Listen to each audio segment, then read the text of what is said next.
okushaboku kubiro makagabazire ba bishop na nekigenderwa cyo kusima ahabwo kumara omwaka gw'2024 omu butumwa obuhirwe yo bishop owahumwire Geoffrey Rwobusisi ahigira bikiriza okugira okweyikirizamo kandi baketantara enteekateeka yo bahabe etine kyerikubagasha nyowe ndi busha mwene nyowe twaryaruka yoha ngumwe nkanye ukazo mu ryibyo.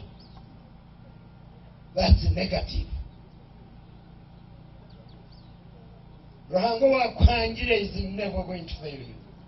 Hangana kumanya no mwesigwa tarukuza kukonaga. Owabireho umukuru w'ibyempuriziga no mwihanga akozisa umugisho gwo kushaba bikiriza okwetantara entaro z'ebyo bururu okubabaganisamo.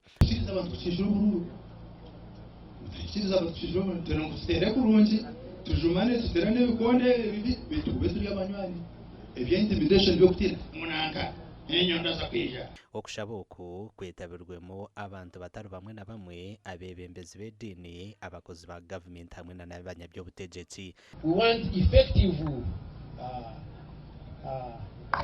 investors like Kanoni Mutawazi. Hallelujah. Katika radio yetu ya Bomu Nongo. Bishop, once again, thank you. And I have an envelope of 1 million shillings for you. Kwa kutego mu ruhanga tukafuka. Nabwo cyo nimangu family ya ruhanga inagiremo impango munongo. Tuwena aharurengorwe ashemere kusima. Tino tari kusima.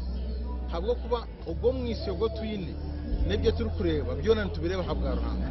Bishop ahendira rukiga bikiriza okwerinda okukoreba hagaro. Tubiri kutumara amani beshemwe.